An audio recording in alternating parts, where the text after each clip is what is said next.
So, guys, I'm going to talk about how the Patrick Lou Band started. It was in the year 2001 or 2002, I believe, and I was either a freshman or a sophomore in high school, actually, and I just started playing guitar.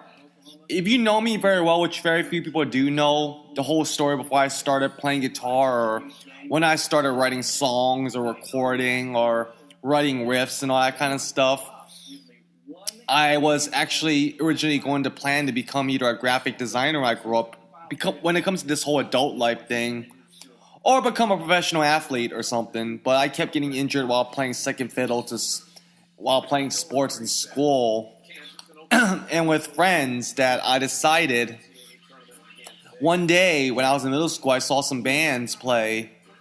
And one of my good friends from middle school was one of my only very few close friends I had when I was attending there, named Spencer, this straight up punk rocker kind of guy. Got me into the idea of playing guitar and stuff like that. But I was still very reluctant though, because I wasn't so sure if I had any musical talent or if it was going to be too hard for me. But I was willing to take on the challenge once I saw Silverchair for the first time, which is actually the first concert I've ever been to, in '97.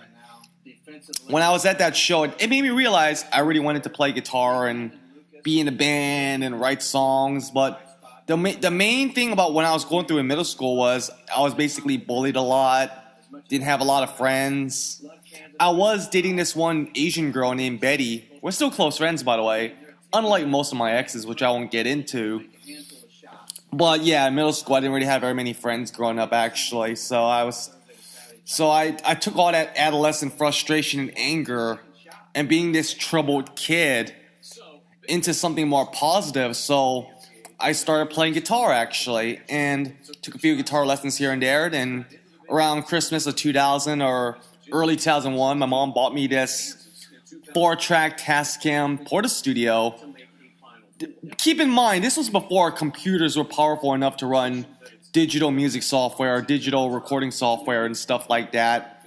Because, you know, back in those days, computers were limited to a certain amount of capacity, and they're not strong enough to even produce the stuff we have now, basically. So at the time, my mom bought me this 4-track Portastudio, and I started recording demos. One day, I asked my friend Joe if he knew anyone I could start a band with. I asked him personally if he wanted to do it, but he was like, nah, I don't have any musical talent, blah, blah, blah. But I know someone who might be interested. So he introduced me to one of my other good friends, Morgan's younger brother, named Eddie, actually. And I was already jamming with my friend Tommy at this point. He would always call himself the jar player and stuff like that. And it was pretty cool, you know. But so I remember like around 2001, 2002, me, Eddie, and Tommy Loy founded Patrick Lou Band. Although we were known as under a different band name at the time until 2008, actually.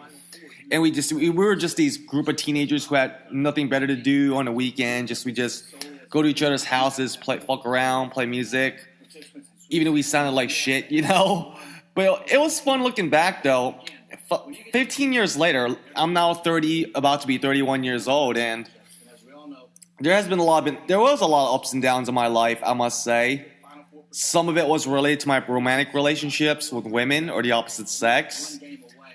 There's some lineup changes here and there, and a lot of setbacks, and of course a lot of detractors and stuff like that. But I managed to keep going and going, actually, because this is what I'm really passionate about, you know, is music.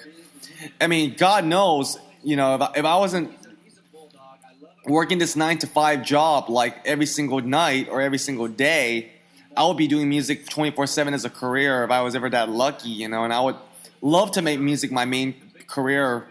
While I'm not doing music to become extremely super famous like Green Day or Metallica were, or become a millionaire, if I could make $50,000 a year doing music for a living, I'd be very happy, you know.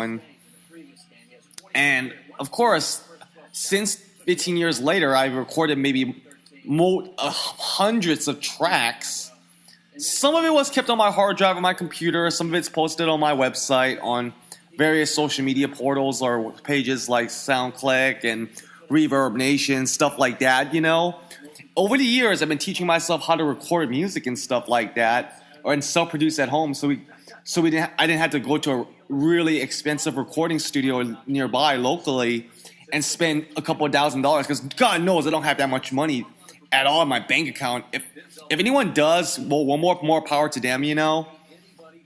So I figured the only way to evolve my songwriting and get better as a musician is through computers, and at the time, I didn't really know how to do that. So since counting those years that went by, I've been basically recording at home, posting my music on social media like Facebook and stuff like that, and Reverb Nation, which is a really cool website for independent artists. And it's become sort of a hobby, basically, you know. But I'm also putting my music out there on Spotify and iTunes just so I can make some money back and supplement my income along with my 9-to-5 job. But like Steven Tyler from the band Aerosmith says, what's in the video game at Revolution X, if you remember that from the 90s, music is indeed the weapon. How I would describe the sound of Patrick Lou Band is grunge meets Blink-182, if you catch my drift, you know. But I'm just really passionate about music. Of course, I have a lot of detractors here and there, but I also have a lot of things that hold me back from reaching the extra mile. But I'm here, though, and there's no way And just like the wrestler, or the former WWE wrestler named Shelton Benjamin once said, "Ain't no stop me now." You know it.